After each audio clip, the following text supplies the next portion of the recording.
ಬಾಡಿಗೆ ಕೊಡಲ್ಲ ಅಂದಿದ್ದಕ್ಕೆ ಹಲ್ಲೆ ಆಗಿದೆ ಶಾಪ್ ಮಾಲೀಕನಿಂದ. ದಾವಣಗೆರೆ ಚನ್ನಗಿರಿ ಪಟ್ಟಣದಲ್ಲಿ ಪೊಲೀಸರ ಮುಂದೆನೆ ನಡೆದಂತಹ ಹಲ್ಲೆ. ಎಲ್ಲ ನೋಡ್ಕೊಂಡು ನಿಂತ್ಕೊಂಡಿದ್ರು ಪೊಲೀಸ್. ಚನ್ನಗಿರಿ ಪುರಸಭೆ ಕಾಂಗ್ರೆಸ್ ಸದಸ್ಯ ಹಾಗೂ ಈತನ ಸಹಚರರಿಂದ ಆ ಬಿಲ್ಡಿಂಗ್ ಮಾಲೀಕನ ಮೇಲೆ ಹಲ್ಲೆ ಆಗಿದೆ. ಚನ್ನಗಿರಿ ಪುರಸಭೆಯ ಕಾಂಗ್ರೆಸ್ ಸದಸ್ಯ ಶ್ರೀಕಾಂತ್ ಅನ್ನುವಂತಹ ವ್ಯಕ್ತಿ, ಆತನ ದಬ್ಬಾಳಿಕೆ ರುದ್ರೋಜಿ ರಾವ್ ಹಾಗೂ ಕುಟುಂಬದವರ ಮೇಲೆ ಹಲ್ಲೆ ಆಗಿದೆ. ಚನ್ನಗಿರಿಯಲ್ಲಿ 3 ಅಂತಸ್ತಿನ ಕಟ್ಟಡವನ್ನ ರುದ್ರೋಜಿ ರಾವ್ ಹೊಂದಿದ್ದ. ರುದ್ರೋಜಿ ರಾವ್ ಕಟ್ಟಡದಲ್ಲಿ ಲಿಕ್ಕರ್ ಶಾಪ್ ನಡೆಸ್ತಾ ಇದ್ದಂತ ಶ್ರೀಕಾಂತ್ 12 ವರ್ಷಗಳಿಂದ ಅಂಗಡಿ ನಡೆಸ್ತಾ ಇತ್ತು. ಈ ಶಾಪ್ ನಡೆಸ್ತಾ ಇತ್ತು. ಇದೇ ಬಿಲ್ಡಿಂಗ್ ನಲ್ಲಿ 12 ವರ್ಷಗಳಿಂದ ಅಂಗಡಿ ಇತ್ತು. ಆದ್ರೆ ಲಿಕ್ಕರ್ ಶಾಪ್ ರಿನಿವಲ್ ವೇಳೆ, ಲೈಸೆನ್ಸ್ ರಿನಿವಲ್ ವೇಳೆ ಬಿಲ್ಡಿಂಗ್ ಮಾಲೀಕರಿಗೆ ಮಾಹಿತಿ ನೀಡಬೇಕಾಗುತ್ತೆ ರೂಲ್ಸ್ ಪ್ರಕಾರ. ಆದ್ರೆ ಈತ ಶ್ರೀಕಾಂತ್ ಮಾಡಿರುವಂತ ಎಡವಟ್ಟು, ಬಿಲ್ಡಿಂಗ್ ಮಾಲೀಕರಿಗೆ ಯಾವುದೇ ಮಾಹಿತಿಯನ್ನ ಕೊಟ್ಟಿಲ್ಲ. ಆ ಬಿಲ್ಡಿಂಗ್ ಮಾಲೀಕನ ಸಹಿಯನ್ನ, ಸಿಗ್ನೇಚರ್ ಅನ್ನ ಈತನೇ ಫೋರ್ಜರಿ ಮಾಡಿದ್ದಾನೆ. ನಕಲಿ ಸಿಗ್ನೇಚರ್ ಮಾಡಿ ಲೈಸೆನ್ಸ್ ಅನ್ನ ರಿನಿವಲ್ ಮಾಡಿಕೊಂಡಿದ್ದ.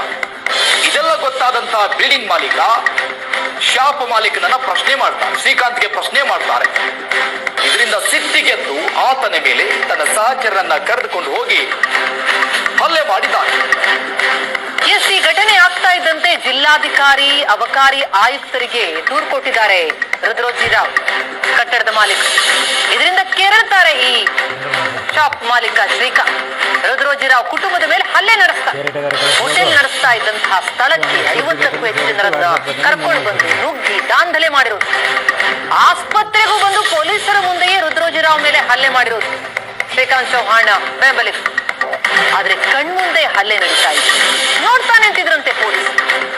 ಶ್ರೀಕಾಂತ್ ಚೌಹಾಣ್ ಮೇಲೆ ಚನ್ನಗಿರಿ ಪೊಲೀಸ್ ಠಾಣೆಯಲ್ಲಿ ಈಗ ದೂರು ದಾಖಲಾಗಿದೆ. ಕಾಂಗ್ರೆಸ್ ಕಾರ್ಪೊರೇಟರ್ನ ದಬ್ಬಾಳಿಕೆಗೆ ಯಾವುದೇ ಕ್ರಮ ಇರುವ ಹಾಗಿದೆ. ಪೊಲೀಸರ ಎದುರುಗಡೆನೆ ಹಲ್ಲೆ ಮಾಡ್ತಾರೆ ಅಂತಂದ್ರೆ ಎಷ್ಟು ಧೈರ್ಯ ನೋಡಿ. ರುದ್ರೋಜಿ ರಾವ್ ಕುಟುಂಬ ಈಗ ಬೆದರಿ ಹೋಗಿ ಕಾಂಗ್ರೆಸ್ ಕಾರ್ಪೊರೇಟರ್ನ ಗುಂಡಾ ವರ್ತನೆಯಿಂದ ಇಡೀ ಕುಟುಂಬ ಬೆದರಿ ದೂರನ್ನ ಕೊಟ್ಟಿದ್ದಾರೆ ಜಿಲ್ಲಾಧಿಕಾರಿಗಳಿಗೆ, ಅಬಕಾರಿ ಆಯುಕ್ತರಿಗೆ. ಲಿಕ್ಕರ್ ಶಾಪ್ ರಿನಿವಲ್ ವೇಳೆ ಬಿಲ್ಡಿಂಗ್ ಮಾಲೀಕನಿಗೆ ಮಾಹಿತಿ ಕೊಡದೆ ಬಿಲ್ಡಿಂಗ್ ಮಾಲೀಕನ ಸಹಿಯನ್ನ ನಕಲಿ ಮಾಡಿ ರಿನಿವಲ್ ಮಾಡಿದ್ದನ್ನ ಆ ಬಿಲ್ಡಿಂಗ್ ಮಾಲೀಕ ರುದ್ರೋಜಿ ರಾವ್ ಪ್ರಶ್ನೆ ಮಾಡಿದ್ರೆ ಅದಕ್ಕೆ ಸಿಕ್ಕಿದ್ದೇನು? ಹಲ್ಲೆ. ಚನ್ನಗಿರಿ ಪುರಸಭೆಯ ಕಾಂಗ್ರೆಸ್ ಸದಸ್ಯರಾಗಿರುವಂತಹ ಶ್ರೀಕಾಂತ್ ಚೌಹಾಣ್ ತಾವು ಮಾಡಿದ ತಪ್ಪನ್ನ ಮುಚ್ಚಿಕೊಳ್ಳೋದಕ್ಕೆ ಕಟ್ಟಡದ ಮಾಲೀಕರ ಮೇಲೆ ಹಲ್ಲೆ ಮಾಡಿ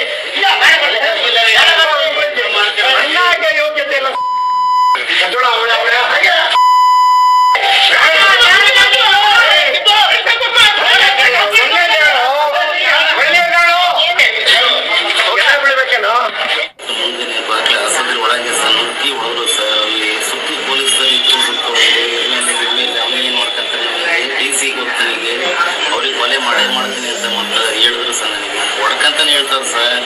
ಒಳಗೆ ಮತ್ತೆ ಗೇಟ್ ಹಾಕೊಂಡು ಒಳಗೆ ಸಿಸ್ಟರ್ಗಳೆಲ್ಲ ಹಾಕೊಂಡು ಬೆಡ್ ಮೇಲೆ ಹಾಕಬೇಕಾದ್ರೆ ಅಲ್ಲಿಂದ ಕೂಗಿ ಹೇಳ್ತಾರೆ, ಕಗ್ದೆ ತೆಗಿತೀವಿ ಕಣ ಪೊಲೀಸರು, DC ಅವರೆಲ್ಲ ನನಗೆ ನನ್ನ ಕೈ ಕೆಳಗಿದಾರೆ ಕಣ ಅಂತ ಹೇಳಿದ್ರು.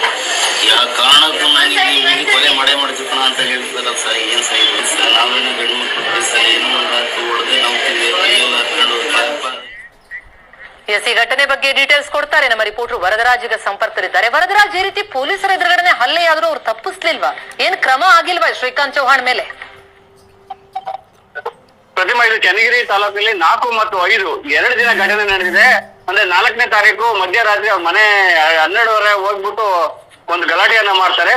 ಅದಾದ ನಂತರ ಮತ್ತೆ 5ನೇ ತಾರೀಕು ಸುಮಾರು 50 ಜನರ ಗುಂಪು ಹೋಗಿ ಅವ್ರ ಹೋಟ್ಲಲ್ಲಿ ಏನು ಮಾಲೀಕರಿದ್ರು, ಭವಾನಿ ಲಿಕ್ಕರ್ ಬಿಲ್ಡಿಂಗ್ ಮಾಲೀಕರಿದ್ರು, ಅವ್ರ ಮನೆ ಮೇಲೆ ಹೋಗ್ಬಿಟ್ಟು ಅವರು ಅಟ್ಯಾಕನ್ನ ಮಾಡ್ತಾರೆ. ಅದು ಹೋಟೆಲ್ಲಿ ಹಲ್ಲೆಯನ್ನ ಮಾಡ್ತಾರೆ. ಅದಾದ ನಂತರ ಹಾಸ್ಪಿಟ್ಲಿಗೆ ಬರ್ತಾರೆ. ಹಾಸ್ಪಿಟಲ್ ಪರಸ್ಪರ ಹಲ್ಲೆಗಳು ಆದಾಗ ಅವ್ರ ಕಡೆ ಒಬ್ರಿಗೂ ಸಹ ಗಾಯಗಳಾಗಿದೆ. ಅವರು ಬಂದು ಮತ್ತೆ ಇವ್ರ ಮೇಲೆ ಹಲ್ಲೆಯನ್ನ ಮಾಡ್ತಾರೆ. ಈಗಾಗಲೇ ರುದ್ರೋಜಿ ರಾವ್ ಶಿವಮೊಗ್ಗ ಶಿವಮೊಗ್ಗ ಮೆಗ್ಗಾನ್ ಸೇರಿ ಮತ್ತೆ ಅಲ್ಲಿ ಖಾಸಗಿ ಆಸ್ಪತ್ರೆಯಲ್ಲಿ ದಂಪತಿಗಳು ಚಿಕಿತ್ಸೆಯನ್ನ ಪಡಿತಾ ಇದ್ದಾರೆ. ಇದಕ್ಕೂ ಪೊಲೀಸರು ಅಸಹಾಯಕ ಅಂತಲೇ ಹೇಳ್ಬೋದು.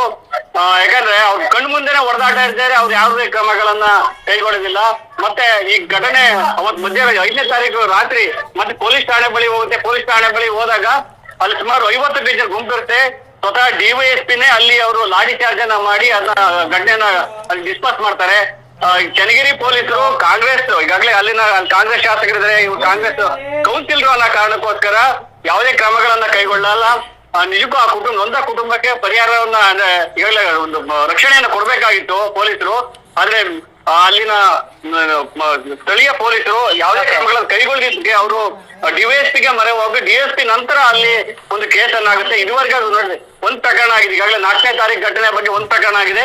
ಮತ್ತೆ 5ನೇ ತಾರೀಕು ಘಟನೆ ಬಗ್ಗೆ ಇನ್ನು ಅಡಿಷನಲ್ ಆಗಿ ಆಡ್ ಮಾಡ್ತೀವಿ, ಯಾರ್ಯಾರು ಅದ್ರಲ್ಲಿ ಆರೋಪಿಗಳಿದ್ರೆ ಬಂಧಿಸ್ತೀವಿ ಅಂದ್ಕೊಂಡು ಮಾತುಗಳನ್ನ ಹೇಳ್ತಿದ್ದಾರೆ. ನಿಜಕ್ಕೂ ಈಗ ನಮ್ಗೆ ಕಾಂಗ್ರೆಸ್ ಸರ್ಕಾರದಲ್ಲಿ ರಕ್ಷಣೆ ಇದೆಯಾ ಅನ್ಕೊಂಡು ಇಡೀ ಕುಟುಂಬ ಕೇಳ್ತಾ ಇದೆ. ಪ್ರತಿಮಾ, ಥ್ಯಾಂಕ್ ಯು ವರದರಾಜ್ ತಮ್ಮ ಮಾಹಿತಿಗೆ.